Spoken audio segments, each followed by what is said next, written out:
ертегіні оқып берем саған, е? Жақсылап тыңдап ал. Ертеде ешкі жүні бөртеде бір байдың бір баласы болыпты.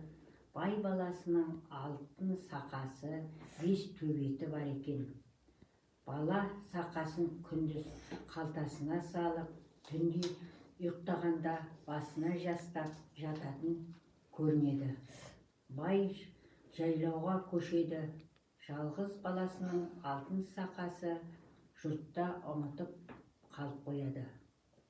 Асық ойнайын десе, сақасы жоқ бала алтын сақасын жоқтап жылайды.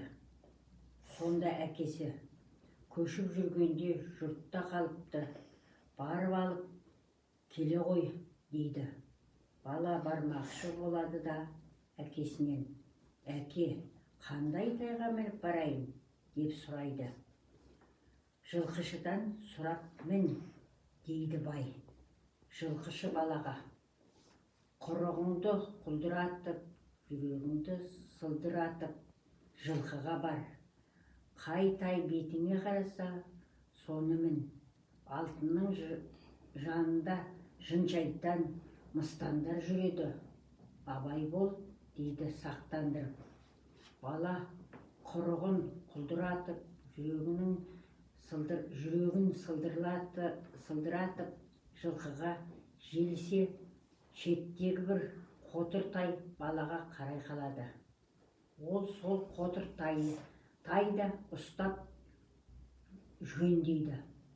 Жүрегіндегіден тайдың қотыры жазылады. Үстіне тоқым салғанда құнан болады.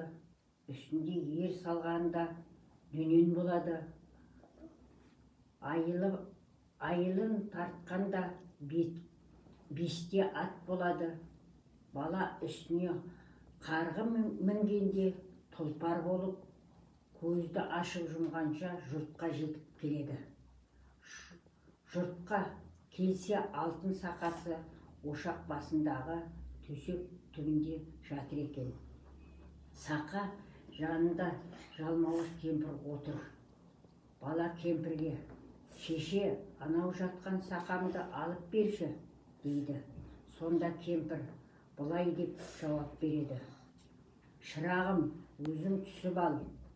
Кәріліктің отырсам тұра алмаймын, тұрсам отыра алмаймын. Мен түссем міне алмаймын, мінсем түсе алмаймын дейді бала да өкінбей.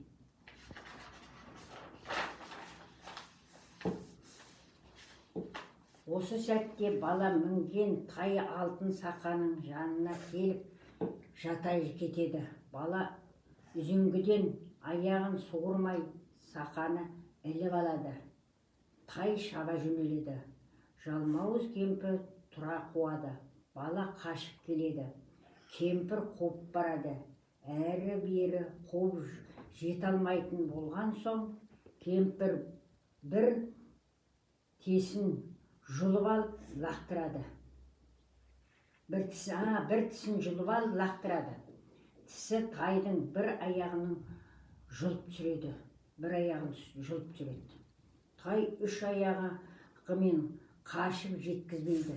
Кемпір тағы бір тісін жұлып лақтырады. Тайдың тағы бір аяғы жұлынып түседі. Енді ол қос аяғымен шабады. Тай әлсірейді. Жолында бір бәйтерекке кез болады. Терек жанында бара бергенде бала тайынан секіріп түсіп, бәйтеректің басына шығып кетеді. Жалмауыз кемпір келесі бір тісін суырып алып, кетпен қылып, бәйтеректің түбіне қаза бастайды. Сөйтіп ол кешке дейін қазады. Бір кезде бір қызыл түлкі келеді де кемпірге: шеше, шаршаған екенсің, мен қаза тұрайын, сен ұйықтап демал дейді. Кемпір келісіп, тісін беріп, өзі ұйықтайды. Түлкі тісті суға ағызады да қазығын шұқырды біттеп кетіп қалады. Түлкі ол, түлкі. Үсті суға ағызады да қазған шұңқырды бітеп кетіп қалады. Кемпір оянса, тісі де жоқ, түлкі де жоқ. Жалмауыз кемпір қалған екі тісінің біреуін суырып алып, бәйтеректің түбін қайтадан қаза бастайды. Бір уақытта тағы да бір түлкі келіп, шеше, сен шаршаған шығарсың, кетпеніңді маған бере тұр, мен қазайын дейді.